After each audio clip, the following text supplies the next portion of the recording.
Yes.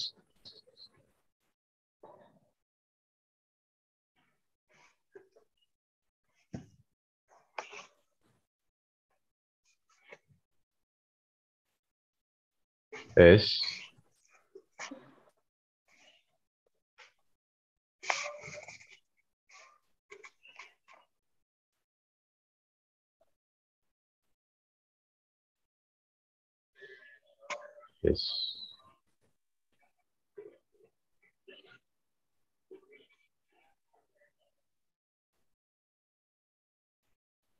Welcome to rich TV Telugu divine evening.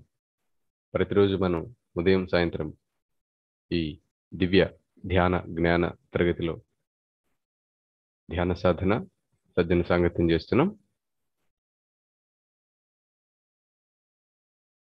ఆ పరమాత్మ పరమపిత ఆయనే నా గురువు. ఆ విశ్వమాత సంరక్షణలో ప్రకృతి మాత సహకారంతో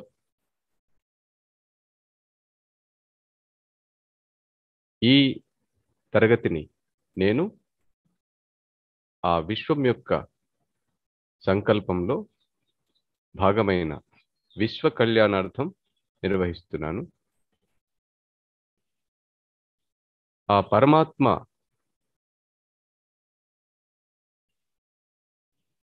ఏదైతే నా చేత చెప్పాలని సంకల్పించారో అదే నా చేత చెప్పించబడుతుంది. నేను నిమిత్త మాత్రుడను. ప్రతి ఒక్కరూ మనల్ని మనం తెలుసుకోవాలి. మనం ఎవరు, నేనెవరు, ఎందుకు ఈ భూమి మీదకి వచ్చాను అన్న సత్యాన్ని తెలుసుకోవాలి. ఆ విధంగా మనం తెలుసుకున్న ఈ సత్యాన్ని ప్రతి ఒక్కరికి తెలియచేయాలి. ఇది చాలా సులభమైన సునాయాసమైనటువంటి విషయం. తనని తాను తెలుసుకోవడానికి నేనెవరు అన్న ప్రశ్న వేసుకోవాలి, విచారణ చేయాలి, ధ్యానం చేయాలి. ఇది చాలా సులువైన మార్గం. తనని తాను తెలుసుకున్నవాడు ఆనందంగా ఈ భూమి మీద ఆనందంగా జీవించడం కంటే ఆనందంగా ఏలగలుగుతాడు ఈ భూలోకాన్ని. కనుక ఈ మార్గంలో తనని తాను ప్రతి ఒక్కరూ తెలుసుకోవాలి. ముందుగా దైవ ప్రార్థనతోటి ఈ తరగతిని ప్రారంభించుకుందాం. మంచినీళ్ళు తీసుకోండి. మీ ఎడమ చేతిని మీ ఉంచి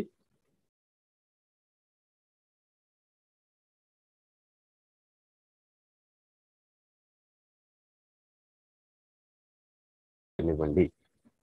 ప్రతిసారి సత్యంగా ఉండనివ్వండి. నన్ను మరొక వ్యక్తి సంపదతో కాకుండా నా స్వంత ఆలోచన సంపదతో నన్ను జీవించనివ్వండి. ఆ దైవం నా ఆలోచనల్ని సంపద తన సంరక్షణలో సత్యంగా సిద్ధింపజేస్తాడు మరియు నా జీవితాన్ని సుసంపన్నం చేస్తాడు. లోకవాసినైన నేను ఈ లోకానికి నేను వెలుగై ఉంటాను. ఆ విధంగా నన్ను ఆశీర్వదించండి తండ్రి. నాకు, నా కుటుంబానికి, నాలాంటి వారందరికీ సదా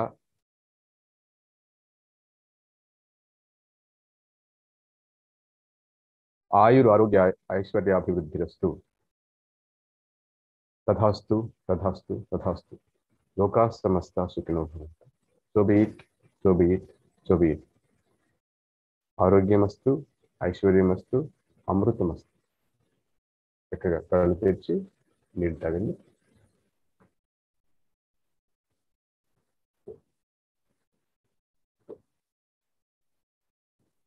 ఆ పరమాత్మ,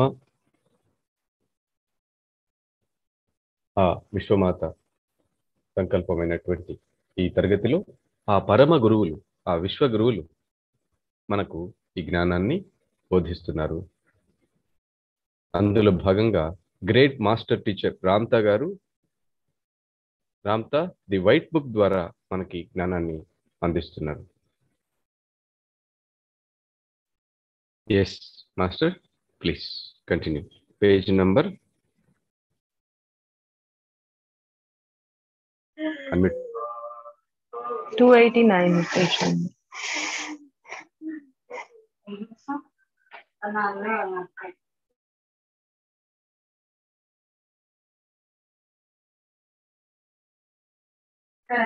English master English Telugu.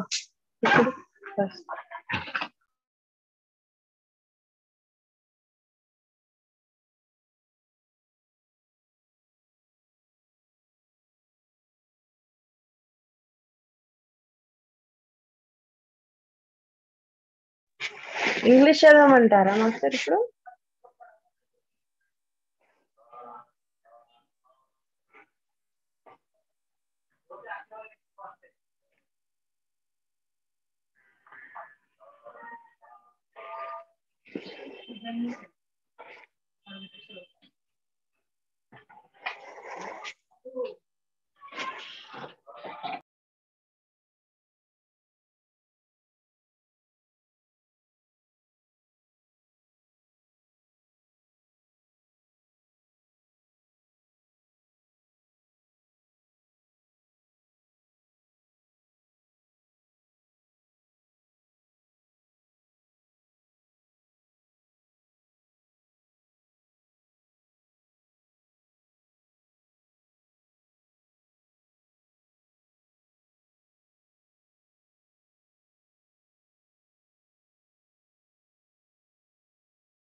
నాకెందుకు వినిపించట్లేదు.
మీరు మ్యూట్ లో ఉన్నారు మాస్టర్.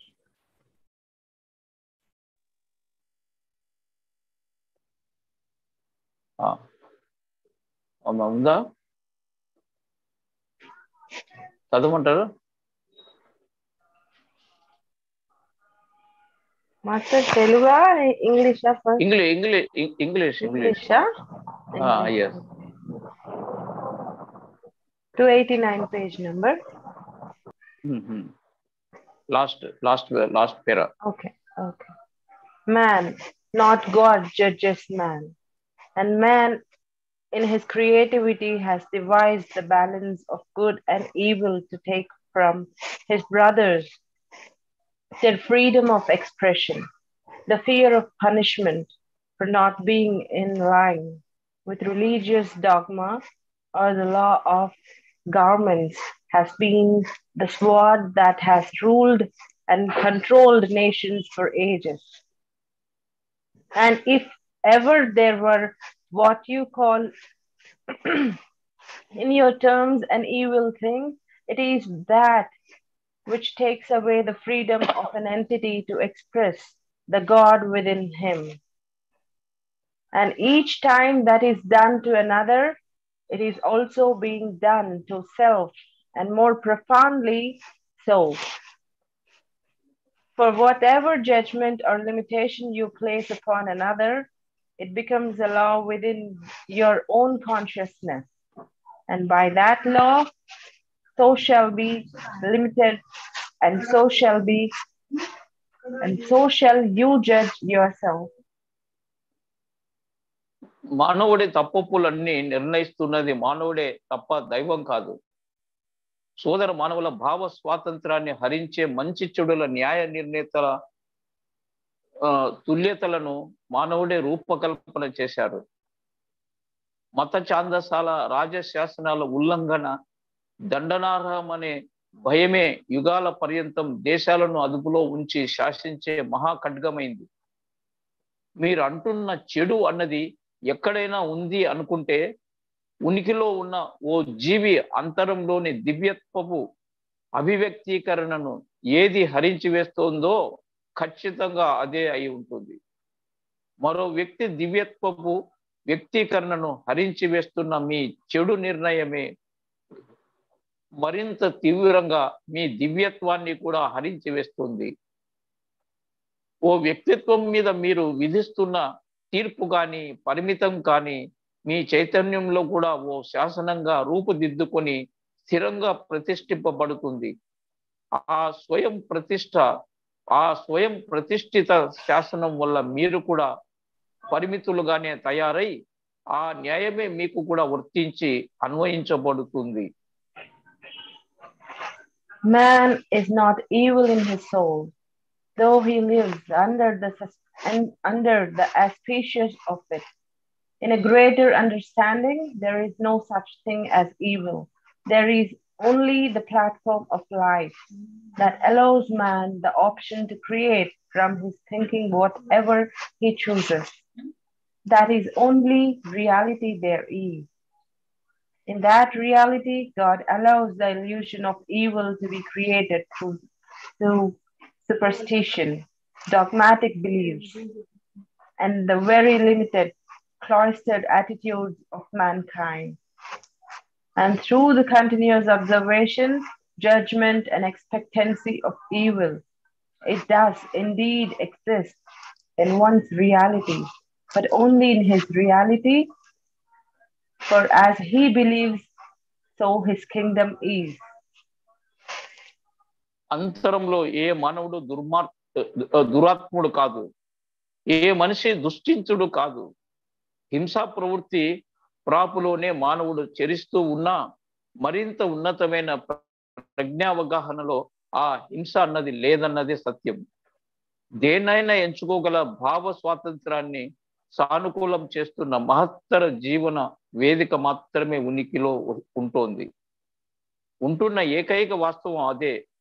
మీ మత మౌఢ్యాల ఛాందసాల మహా సంకుచిత మనస్తత్వాల ధోరణులలో ఆ హింసా భ్రమ ఆ వాస్తవపు ఆవరణలోనే సృజింపబడడానికి దైవం అనుమతిస్తోంది. నిరంతరము గమనిస్తూ ఉండడం వల్ల, ఎప్పుడు దోషాలని ఎంచుతూ ఉండడం వల్ల, నిత్యము కీడును ఊహిస్తూ ఉండడం వల్ల మీ చైతన్యంలో అదే ఓ వాస్తవంగా పరిణమిస్తుంది. కానీ ఆ వాస్తవం మీకు మాత్రమే పరిమితమై ఉంటుంది. మీరు విశ్వసించే మీకు యథార్థంగా సంభవిస్తుంది. మీ సామ్రాజ్యం మీ ఊహలకు ప్రతిరూపమే కాబట్టి.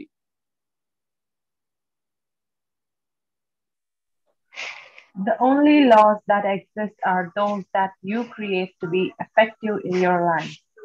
If you choose to believe there is good and evil, then that is your truth, and you are not wrong at all.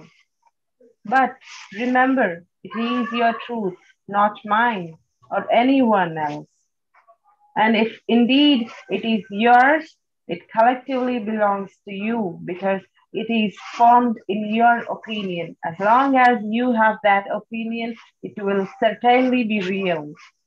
When you no longer believe it, it will no longer be a reality. That is simply how it is.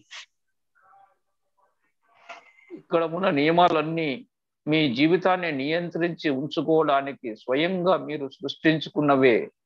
మంచి చెడులు ఉన్నాయని ఎంచి మీరు నమ్ముతూ ఉంటే అదే మీ సత్యం అవుతుంది. నిజానికి అందులో మీ పొరపాటు కూడా ఏమీ లేదు. కానీ ఒక్క విషయాన్ని మాత్రం మర్చిపోకండి, ఆ సత్యం నాది కానీ మరొక్కరిది కానీ కాదని. ఆ సత్యం కేవలం మీది మాత్రమే. నిజంగా ఆ సత్యం మీదే అయి ఉంటే మీ స్వాభిప్రాయంతో ఏర్పడింది కాబట్టి అది మీ సొంతమే అయి తీరుతుంది. మీ అభిప్రాయం తీరు మారినంత వరకు అది సత్యంగానే ఉంటుంది. మీ విశ్వాసం వీగిపోయిన వెంటనే, మీ నమ్మకం నశించిన వెంటనే ఆ సత్యానికి యథార్థత కూడా నశిస్తుంది. హింస లేదు, చెడు లేదు అనే సత్యం ఇంతంత మాత్రంగానే ఉంది master. Now, Master, do tell me what you think evil is. What is your understanding of bad? ఇప్పుడు చెప్పండి మాస్టర్, చెడు అంటే ఏమిటి అనుకుంటున్నారు మీరు? Well, I would say that it's the opposite of good. But mostly what I think evil is harming another person. Student అంటాడు, మనిషికి వ్యతిరేకంగా ఉన్నదే చెడు అని నేను అంటాను.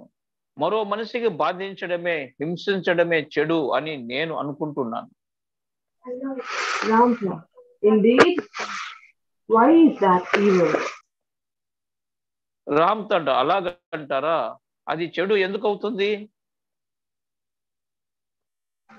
Student, well, for example, if someone harms my daughter, it's evil because, let's say, she might die. Student అంటాడు, ఎందుకు అవుతుందంటే మాట వరుసకు ఎవరైనా మా అమ్మాయిని హింసించారనుకుందాం, ఆ దౌర్జన్యాన్ని భరించలేక ఆమె చచ్చిపోవచ్చు. RAMTHA, that is your judgment of evil. But why is evil about dying? రామ్థ, అయితే చెడు అంటే మీ తీర్పు నిర్ణయం అదన్నమాట. అయినా చచ్చిపోవడం చెడు ఎందుకు అవుతుంది? So you don't even think that killing someone is evil? So student అంట, అయితే ఓ మనిషిని చంపేయడం కూడా చెడ్డది అని అనుకోరా మీరు? RAMTHA, that is correct. Because I have not limited myself by believing in the ending of anyone else, for nothing is ever destroyed, ever. So if an entity dies, what is the loss in death? The Father, in His easiness and eternalness of ongoing life, has not created any one thing greater than Himself that could disturb the guarantee of our existence. What the Father created, Master, nothing can put under. It will eternally live. So your child would not have been destroyed, because nothing can destroy the life of God. So Ramtha అంటాడు, అవును, ఎందుకంటే ఏదైనా అంతమైపోతుందనే నమ్మకంతో నేను పరిమితుడి అయిపోలేదు కనుక. ఏది ఎప్పటికీ నశించదు, అదే సత్యం. శాశ్వత వర్తమానము, నిరంతర నిత్యత్వము, అనంత శాశ్వతము అయిన జీవితంలో సృష్టి ఉనికికి అభ్యంతరాన్ని కలిగించే తనకంటే గొప్పదైన ఏ విషయాన్ని ఆ దైవం సృష్టించలేదు.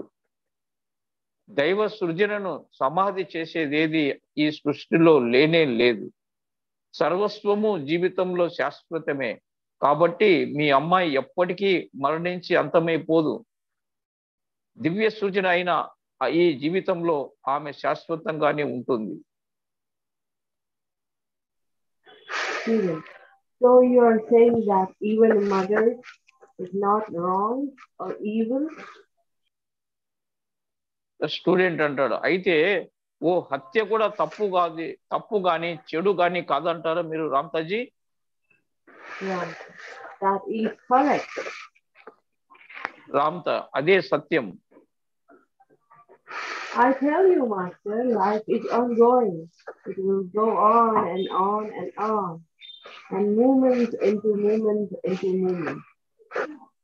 As we express upon the platform of life, we have unlimited opportunities to fulfill ourselves in happiness in each moment of life. But however one chooses to fulfill his movement, it will always be according to his will and his desire and what he perceives to be good for his being.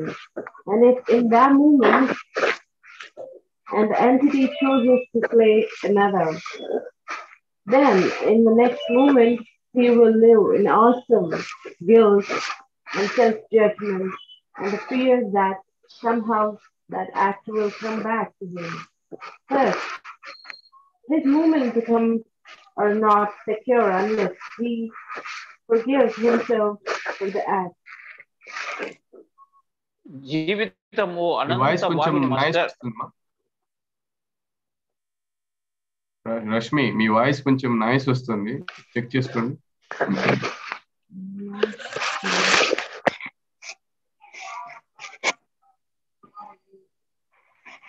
ఇప్పుడు ఓకేనా master? ఇప్పుడు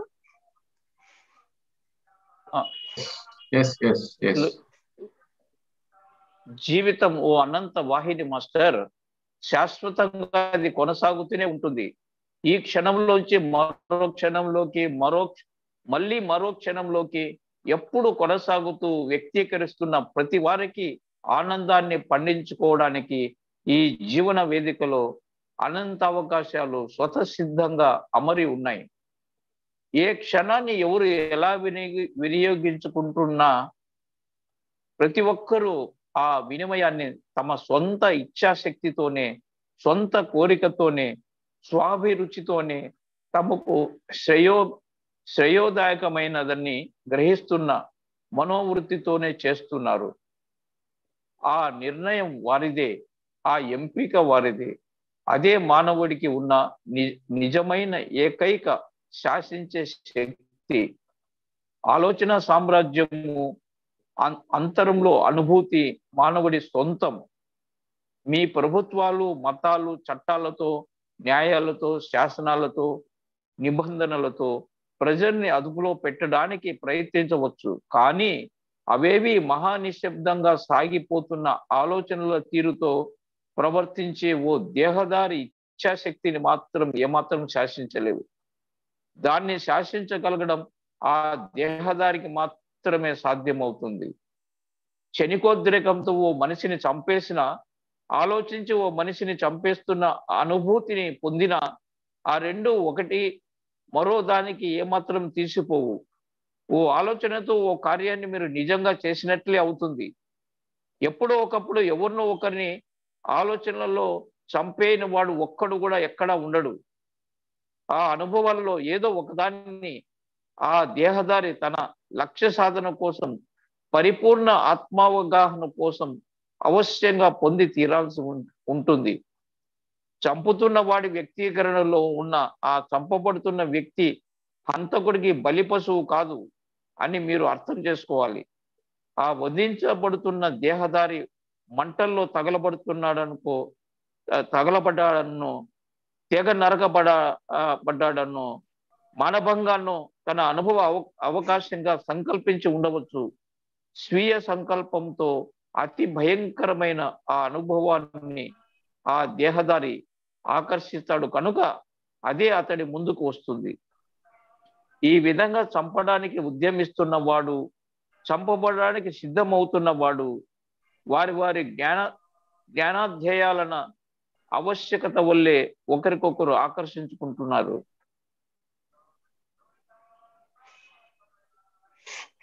There are many who will be horrified and who will judge and curse the slayer, but I love the entity that has slain the other, for how can I not?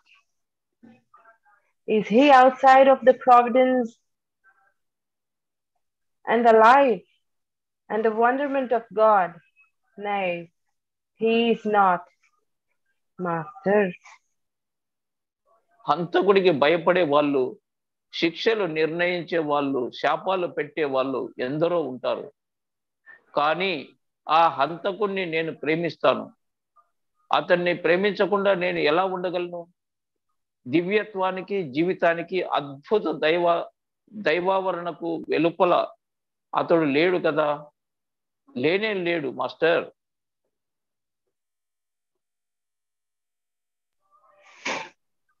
The slain will come back again and again, for life is perpetual.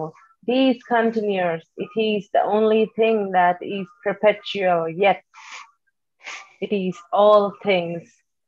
If I abhor the act and place judgment upon the slayer, I have placed it upon myself. The slayer has already created his own judgment, for he will be at the hands of whatever attitude he has regarding the act, which he will have to deal with within his own kingdom of thought and emotion in the moments that follow. I do not abhor the act. I have reasoned it. I have understood it. I am beyond it. If I judge the slayer for that act, I am no grander for it. I assure you, and my life will then be affected by that judgment. For that I am that I am will have taken a part of itself and separated it from my being, then I am no longer whole. You see? వధింపబడుతున్న వాడు మళ్ళీ తిరిగి వస్తాడు. మళ్ళీ మళ్ళీ జన్మిస్తూనే ఉంటాడు. జీవితం శాశ్వతం కాబట్టి, నిరంతరంగా అది కొనసాగుతూనే ఉంటుంది కాబట్టి. జీవితం ఒక్కటే శాశ్వతం, కానీ సర్వస్వము జీవితమే. జరుగుతున్న ఆ కార్యాన్ని ద్వేషిస్తూ హత్య చేస్తున్న వాడికి ఇదే శిక్ష నేను నిర్ణయిస్తూ ఉంటే, ఆ శిక్షను నా మీద నేనే విధించుకున్నట్లు అవుతుంది. నిజంగా ఆ తీర్పే నా మీద కూడా నా జీవితంలోనే అమలు జరుగుతుంది. ఇది సత్యం మాస్టర్. నేనే అయి ఉన్న నా సర్వస్వంలోని ఓ అంశాన్ని నా ఉనికి నుంచి దూరం చేసుకుంటాను. కాబట్టి ఆపై నేను పరిపూర్ణుడిగా ఉండలేను. అర్థమైందా? హత్య చేస్తున్న వాడు తనకు ఇదే శిక్షను అప్పటికే సృష్టించుకుని విధించుకుని ఉంటాడు. ఆ చర్యకు ప్రేరితాలైన భావావేశాలలో అప్పటికే ఆ హంతకుడు చిక్కుకొని బంధింపబడి ఉంటాడు. తన ఆలోచనల అనుభూతుల సీమలో బలీయమైన ఆవేశాల బంధపు నిర్బంధాన్ని అనుక్షణము అనంతంగా అతడే అనుభవించి తీరాలి.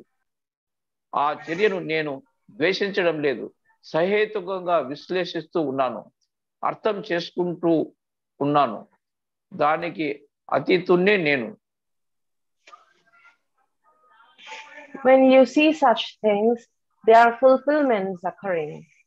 In each moment, we have that option to fulfill ourselves in a way that we feel driven to, or that we feel enlightened to. That is our choice. That is the only republic man has, the republic deep within himself.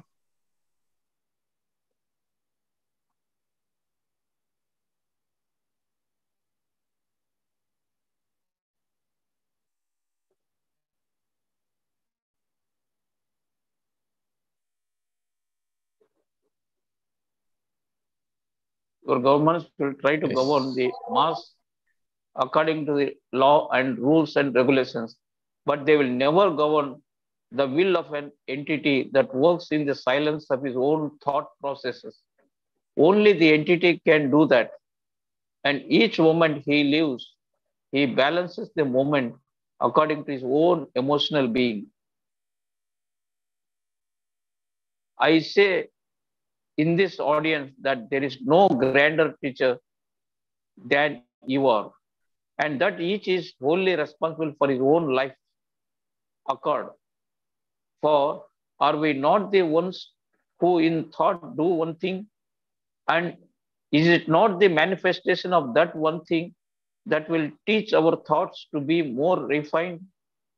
You can take a man and put him in prison, into the smallest, darkest, filthiest pit there is, but he will never imprison his mind and his thinking. A man with his body stifled is still active in thought, and he, through contemplative thought, will reason with himself and teach himself and judge himself. I do not acknowledge good or evil, only life. If it moves an entity to slay another or to do it within his soul by simply thinking about it, one is not greater than the other. For what you have done in your thoughts, you have already done, and there is not one entity that has not cleaved another in his thoughts. That entity in either case needs to express that for his purposeful understanding. And I wish you to understand that one who participates with this slayer in his expression is not the victim of a slayer, for he has contemplated the possibility of perhaps being burned or cleaved into or molested. And because he had contemplated it and it is fearsome, he has drawn it right to his doorstep. Thus, the one who needs to molest and the one who needs to be molested because he needs to understand it are brought together for the experience. In the understanding called God, nothing is evil. Everything is an experience that provides wisdom. That is my answer to you. And when man is no longer condemned by his brothers and realizes that he is not evil in his being, that he is God in his being, and understands that he is wholly loved and supported by the life force called God, he will no longer need to experience war or rape or murder or other such acts in order to understand his worth and value. And when man frees himself from this restrictive consciousness with its laws and plans and rules, he will find the joy and peace of being that will allow him to love himself and the whole of mankind and allow all to be in the freedom of their own willful designs. Then he will love as God loves. Then he will be as God is. The platform which nurtures and supports all life, so be it. దివ్య జ్ఞానంలో ఏది చెడు కాదు, ఏది హింస కాదు. దివ్య జ్ఞానంలో ఏది చెడు కాదు, ఏది హింస కాదు. ప్రతి విషయము వివేకాన్ని అందించే ఓ అనుభవమే. దివ్య జ్ఞానంలో ఏది చెడు కాదు, ఏది హింస కాదు. ప్రతి విషయము వివేకాన్ని అందించే ఓ అనుభవమే. నా సమాధానం ఇదే మాస్టర్. తన సోదరుల నిందలకు పాత్రుడిగా ఉండనప్పుడు, తాను దుర్మార్గుణ్ణి కానని తెలుసుకోగలిగినప్పుడు, తన ఉనికిలో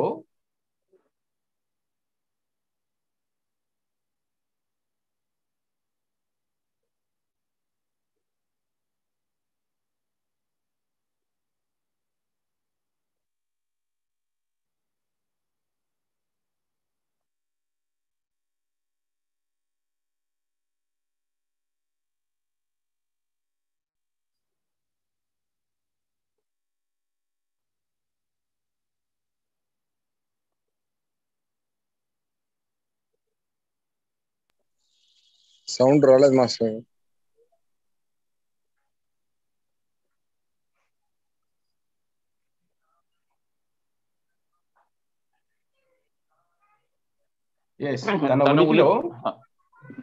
తన ఉనికిలో తానే దైవం అని గ్రహించగలిగినప్పుడు, ఇప్పుడు మనమందరం మనమే దైవం అని గ్రహించగలిగి ఉన్నప్పుడు, దైవం అనబడుతున్న జీవిత శక్తి దైవం అనబడుతున్న ఈ జీవితానికి సంబంధించిన జీవిత శక్తి ప్రేమకు ఆలోచనలకు తాను పాత్రుడినని అర్థం చేసుకోగలిగినప్పుడు తన విలువను శక్తిని శాశ్వతత్వాన్ని గ్రహించడం కోసం యుద్ధాన్ని మానభంగాన్ని హత్యను అనుభవించి నేర్చుకోవాల్సిన అవసరం ఏ మానవుడికి కలగదు.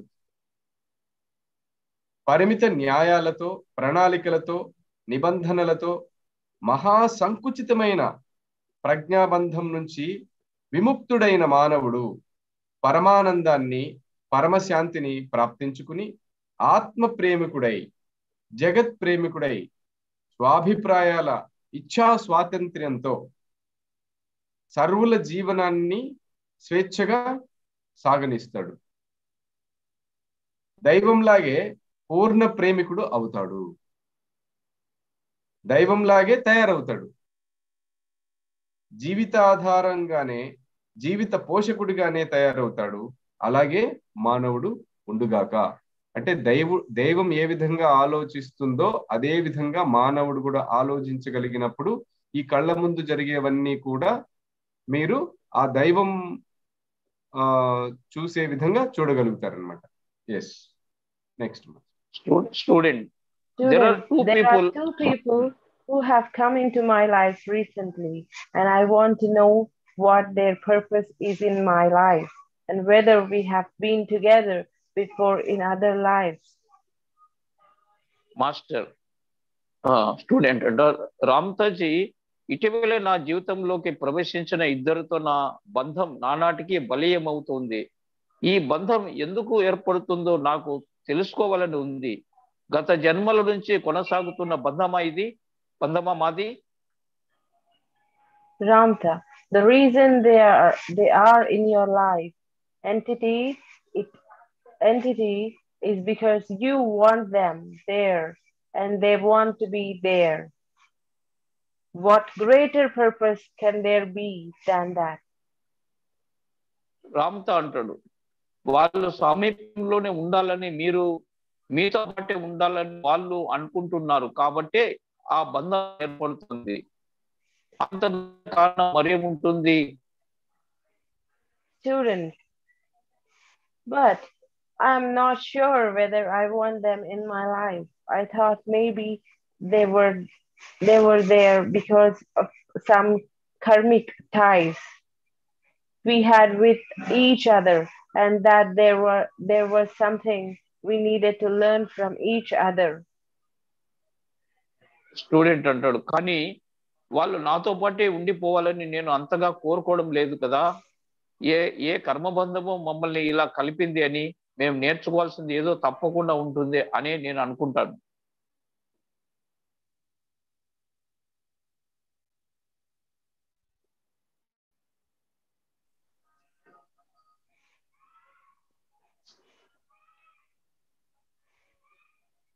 అయిపోయిందా మాస్టర్? బ్రేక్ అవుతుంది వాయిస్ అంతా. వినపడలేదు. రామ్తా, నన్ను స్టార్ట్ చేయమంటారా? స్టార్ట్ చేయండి. Ramtha, you know master,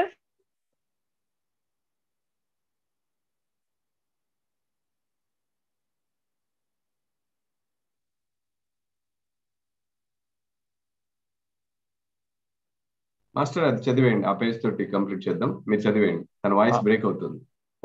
okay Ramtha, you know master, if a relationship is somewhat lacking, the romanticism of perhaps having been together before in past lives often makes it so much more glamorous than it is now. But a karmic tie, as it is termed, is only a religious explanation of a very simple word called need. You will need and enjoy and want to be with many people throughout all of your lives, which are continuous, but it would become very mundane, very dull and boring. If the same friends were there life after life after life, if they are there now, perhaps the only lesson to be associated with it, master, Is that you have come together once again only to realize you need to go apart again?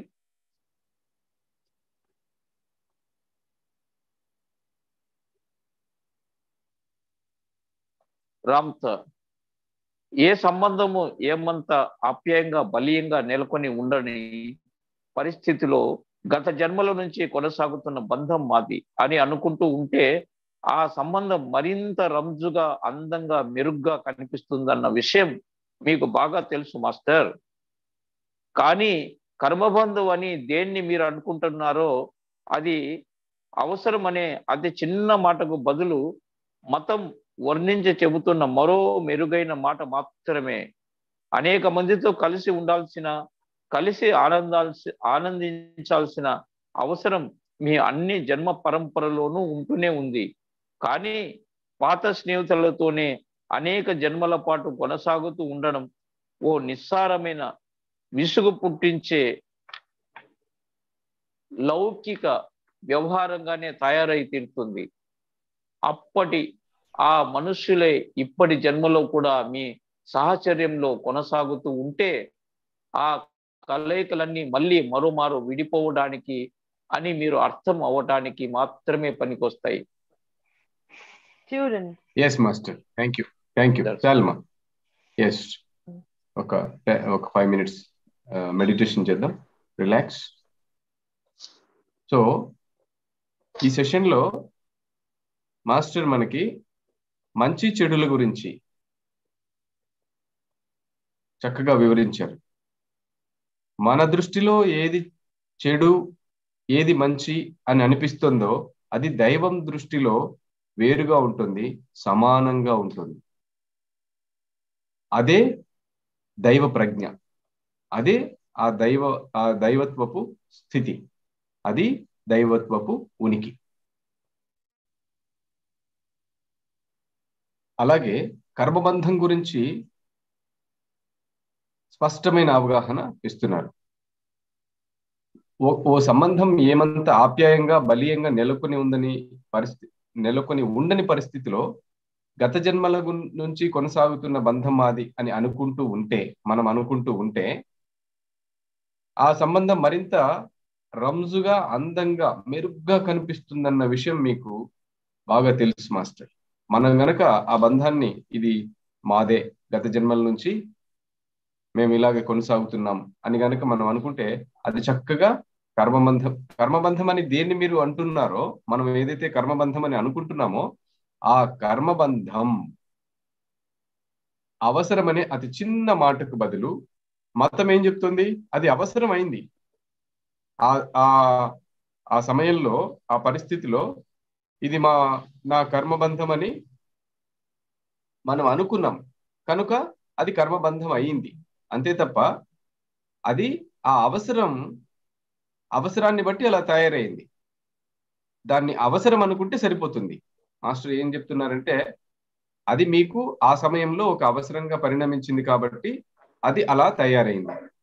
దానికి మీరు కర్మబంధం అని పేరు పెట్టుకుని ఈ మతము కర్మ అనే ఒక బంధాన్ని ఏర్పాటు చేసి దానికి ఆ కర్మ సిద్ధాంతం దిశగా మీకు అవగాహన కల్పిస్తోంది అని చెప్తున్నారు. కనుక ఇక్కడ మనం అర్థం చేసుకోవాల్సింది ఏంటంటే అది కర్మబంధం అని మనం అనుకుంటే కర్మబంధం అనిపిస్తుంది. లేకపోతే ఆ సమయానికి ఆ వ్యక్తితో మనం కలవాల్సిన అవసరం ఏర్పడింది కాబట్టి కలిసాం. లేదా ఆ సమయానికి మన జీవితంలోకి ఆ వ్యక్తి రావడం జరిగింది, అది అవసరం అయింది. ఈ జీవితానికి ఆ బిడ్డ రావడము, ఆ వ్యక్తి మన జీవితాల్లోకి రావడం అవసరం అయింది, అంతే. అది అవసరమైంది కాబట్టి వచ్చింది, అలా జరిగింది. కనుక ఇది చక్కగా ఈ విధంగా అర్థం చేసుకోవాలి. మంచి చెడులు అనేవి, కర్మ సంబంధం అనేది దివ్యజ్ఞానంలో ఏది చెడు కాదు, ఏది హింస కాదు. చక్కగా చెప్తున్నారు. ప్రతి విషయము వివేకాన్ని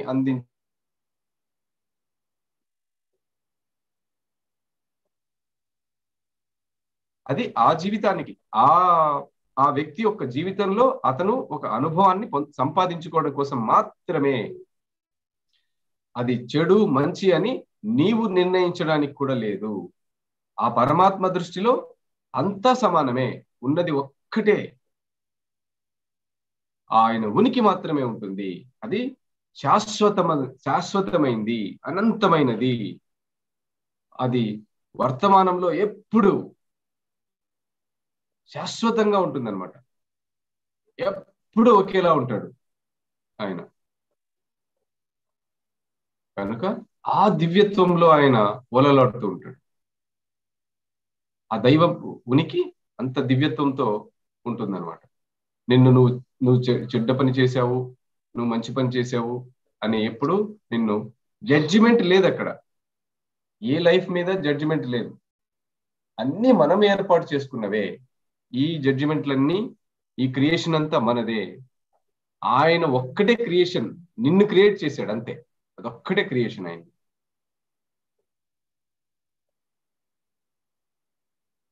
మిగిలిందంతా నువ్వే తయారు చేసుకున్నావు. నీ జీవితం అంతా నువ్వే తయారు చేసుకున్నావు. ఈ సృష్టి అంతా నువ్వే తయారు చేసుకున్నావు. ఈ విశ్వం అంతా నువ్వే తయారు చేసుకున్నావు. ఈ నక్షత్రాలని, గ్రహాలని, ఈ ప్రకృతిని మొత్తం అంతా నువ్వే తయారు చేసుకున్నావు. ఈ జీవులన్నింటినీ కూడా నీవే సృష్టించావు. You are the creator.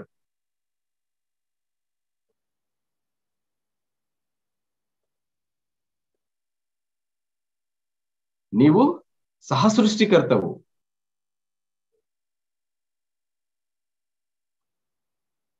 ఆయన నిన్ను మాత్రమే సృష్టిస్తాడు. తక్కిందంతా నువ్వే సృష్టించుకుంటావు.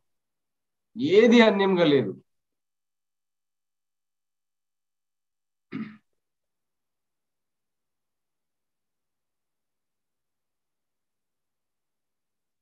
అంతా ఏకత్వం.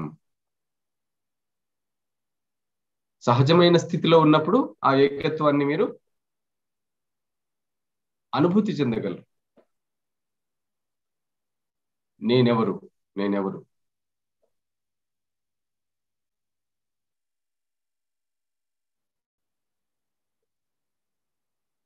నేను ఆలోచిస్తున్న నేను వేరు, నేనుగా ఉన్న నేను వేరు. నేను ఆలోచించే నేను వేరు. నేను ఆలోచిస్తున్నది ఏంటి? మేనును గురించి ఆలోచిస్తూ ఉంటుంది. మేను అంటే ఈ శరీరం గురించి ఆలోచిస్తూ ఉంటుంది. ఈ శరీరానికి ఉన్నటువంటి బంధాల గురించి, బాధ్యతల గురించి ఆలోచిస్తుంటది. అది కాదు నేను. ఆ నేను ఏది శాశ్వతంగా ఉన్న స్థితిని కలిగి ఉందో ఆ నేను గురించి, ఆ నేనును మీరు సహజమైనటువంటి స్థితిని మీరు ఎప్పుడైతే ఆ అనుభూతి చెందగలరో, ఎరుకులకు తెచ్చుకోగలరో, అప్పుడు అంతా ఆనందంగానే ఉంటుంది. ప్రతి క్షణం ఆనందంగా ఉంటుంది. ఆయన ఎంత ఆనంద స్థితిలో, అద్వితీయమైన స్థితిలో ఉన్నారో అంతే ఆనంద స్థితిలో మనం అందరం కూడా ఉండగలుగుతాం.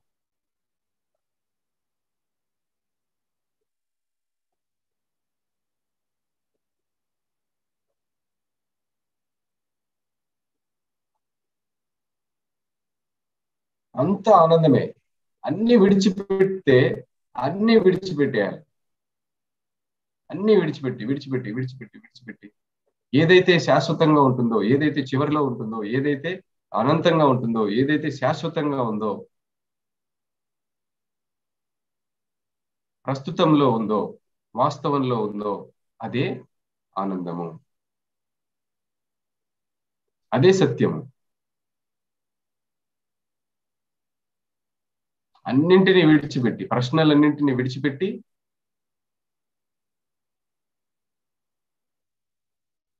కలిగి ఉన్నావో అదే నీవు. ఇదేది నీ ప్రశ్నలన్నీ నీవు సృష్టించుకున్నవే. ఆ ప్రశ్నలకన్నింటికి అతీతమైనటువంటి స్థితే దానికి సమాధానం.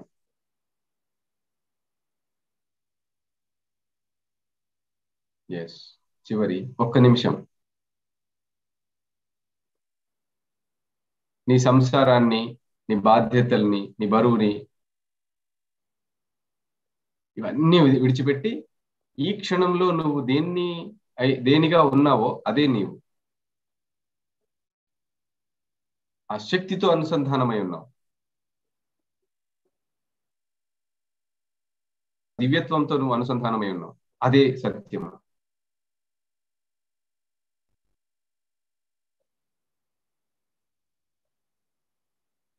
Thirty seconds.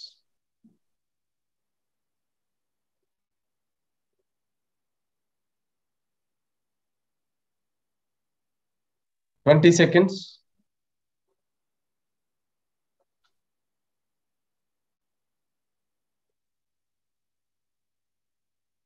10,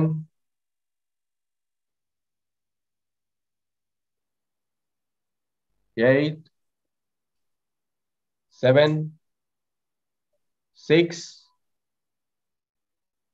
5, 4, 3, 2, 1, 0. నెమ్మదిగా మీ చేతులు విడదీసి కళ్ళ మీద పెట్టుకుని హాయిగా ప్రశాంతంగా ఈ లోకంలోకి రండి.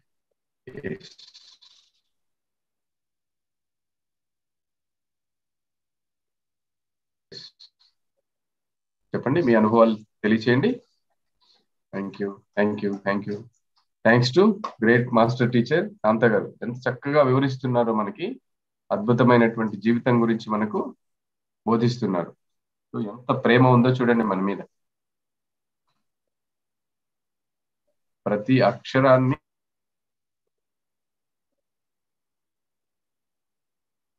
అర్థాన్ని విడమర్చి చెప్తున్నారు. Yes master.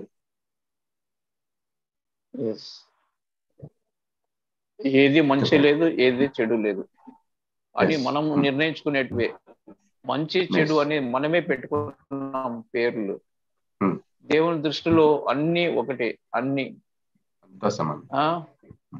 ఎవరైతే తల తెగ్గొట్టేవాడు, తెగ్గొట్టించుకునేవాడు, రెండు ఒకటే.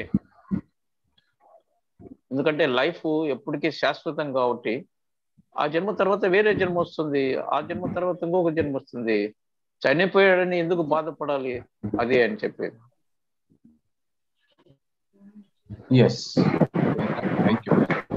సో మంచి లేదు, చెడు లేదు, అన్ని మనము దానికి పేరు పెట్టామంతే.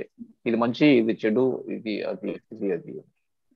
సో దేవుడు న్యూట్రల్ గా ఉంటాడు. తన ఉనికిని చాటుతూ ఉంటాడు. శాశ్వతమైనటువంటి దైవత్వాన్ని మనము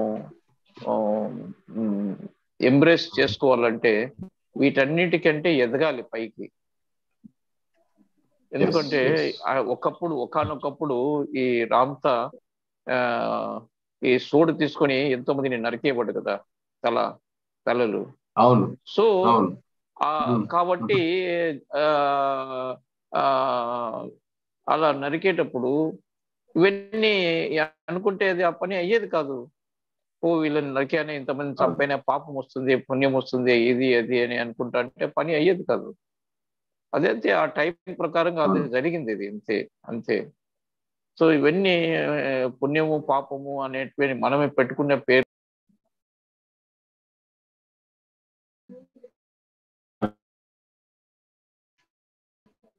మ్యూట్ అయ్యారు మాస్టర్, మీరు మ్యూట్ అయ్యారు.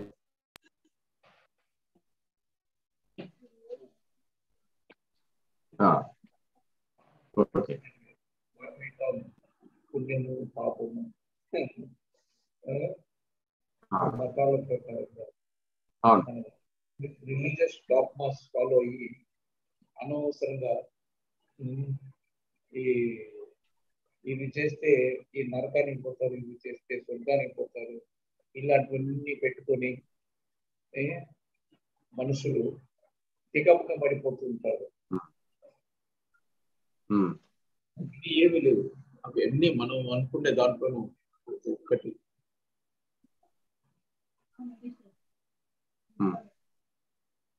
Yes master, thank you. So morning మళ్ళీ ఇవాళ కొంచెం సిగ్నల్స్ అటు ఇటుగా ఉన్నాయి, క్లారిటీ లేదు. సో మార్నింగ్ మళ్ళీ 4:50కి మనం యథావిధిగా ఈ సెషన్లో కలుసుకుందాం. So love you all. ఎవరైతే ఈ పార్టిసిపేట్ చేశారో ఈ సెషన్లో వాళ్ళందరూ ఆత్మస్వరూపులైన మీ అందరికీ ఆత్మ ప్రణామాలు. ఆ పరమ గురువులకి, Ramtha great master teacher Ramtha గారికి థ్యాంక్ యూ, లవ్ యూ. లోకా సమస్త సుఖినో భవంతు. తదాస్తు. Love you all. మీ విశ్వం మాస్టర్.